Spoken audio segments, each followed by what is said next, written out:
अब दूसरी कहानी पे आते हैं। एक कछुओं का फैमिली था जो एक पहाड़ के बीच में तालाब बना हुआ था, उसी में रहते थे वो लोग। सारे कछुए एक साथ रहते थे और काफ़ी सालों से वहाँ रहते थे। एक बार ऐसा कुछ मानसून का प्रकोप हुआ शायद बोलिए कि मानसून हुआ ही नहीं और तालाब धीरे धीरे धीरे धीरे सूख गया। नतीजा ये हुआ कि जो सबसे बुजुर्ग कछुआ थे उन्होंने कहा कि अब यहाँ जीवन बहुत मुश्किल है हम सब के लिए, तो चलो हम लोग यहाँ से कुछ दूर पे, मुझे मालूम है एक तालाब है, वहाँ हम लोग चल के रह सकते हैं। पहले तो सब ने कहा कि नहीं थोड़ा और इंतज़ार कर लेते हैं, लेकिन बाद में सबको लगा कि नहीं ठीक है, जो बुज़ुर्ग हैं उनका एक्सपीरियंस बहुत है, उन्होंने अगर कहा है कि चलो कहीं और चलते हैं, ठिकाना कहीं और बनाते हैं, तो ये गलत विचार नहीं होगा, उनके एक्सपीरियंस से वो कह रहे हैं। तो सब लोगों ने एग्री कर लिया। फिर सब ने मिल के खाना पीना बनाया और खाना पीना बना के चले वहाँ से।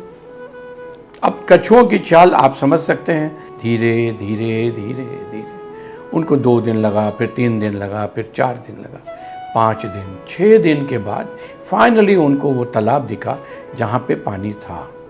अब कछुए के बुजुर्ग ने कहा, कछुओं के बुजुर्ग ने, कि देखो इसी तालाब की बात मैं कर रहा था, अब हम यहीं पे अपना आगे का जीवन व्यतीत करेंगे, फिर देखेंगे आगे क्या करना है। फिर सबने कहा चलो भूख लग गई है, 6 दिन हो गए चलते चलते, तो खाना खा लेते हैं। तो सब खाना खाने बैठे, सबने अपना अपना खाना खोला और सबने जब बैठ के खाना खोल के देखा तो देखा अरे नमक तो है ही नहीं, नमक तो छूट गया।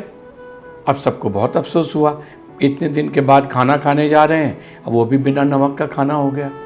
तो सबने बड़े अफसोस से सोचा क्या करें, तो बुज़ुर्ग के पास गए। बुजुर्गवार आप बताइए हम लोग क्या करें, इतनी भूख लगी है और नमक नहीं है। तो उन्होंने चारों तरफ आँख दौड़ाया और महसूस किया कि अरे एक जो हमारे साथ सबसे यंगेस्ट बच्चा है वो तो बहुत आसानी से जाके ला सकता है। तो उन्होंने उसको अपने पास बुलाया और कहा कि बेटे तुम, ऐसा है कि तुम हम सब में सबसे छोटे हो और हम लोग तो धीरे धीरे चल के आए, तुम तो बहुत लंबी लंबी छलांग मार के जा सकते हो, कछुओं में भी जो छलांग हो सकती है वो तुम मार सकते हो, तो ऐसा करो तुम चले जाओ हमारे पिछले पड़ाव पे और वहाँ से जाकर नमक ले आओ। तो उसने पहले तो आनाकानी की, नहीं नहीं मैं क्यों जाऊँगा, मैं जाऊँगा फिर मालूम नहीं मुझे आने में कितना समय लगेगा। तो सबने समझाया कि अरे हम लोग को जब 6 दिन लगा तो तुमको तो 6 दिन लगेगा नहीं, तुम तो जाओगे और जल्दी से जल्दी आ जाओगे, तुम तो आधे समय में वापस आ जाओगे। फिर भी वो माना नहीं, रोता रहा। फाइनली उसने कहा कि देखिए मैं जाऊंगा तो मुझे मालूम है आप खाना खा लेंगे और मेरे लिए कुछ नहीं बचेगा, तो मैं नहीं जाऊंगा। तो सब ने कहा कि नहीं हम लोग प्रॉमिस करते हैं, हम लोग खाना नहीं खाएंगे। तो उसने कहा ठीक है, फिर अगर आप प्रॉमिस करते हैं नहीं खाएंगे तो मैं चला जाता हूँ। और फिर वो चला गया।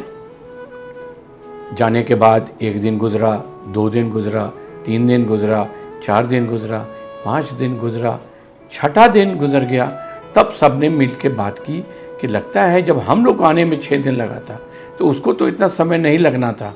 इसका मतलब ये हुआ कि रास्ते में कोई दुर्घटना हो गई उसके साथ और इसकी वजह से वो नहीं आ रहा है और भूख का अब बहुत बुरा हाल है, तो ऐसा करते हैं खाना खा लेते हैं।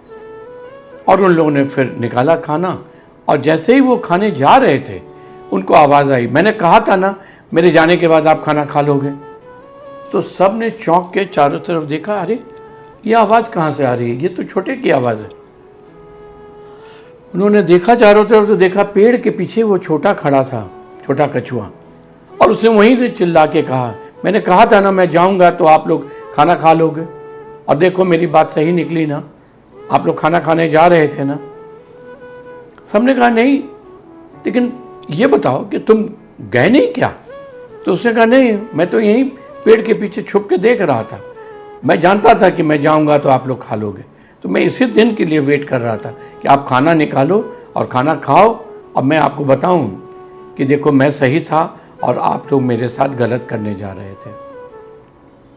देखो आपने अपनी जिद में आदमी किस हद तक चला जाता है। वो छोटा बच्चा अपनी जिद में अपने को सही प्रूव करने के लिए वो पूरी फैमिली को रिस्क पे डाल दिया और नहीं गया।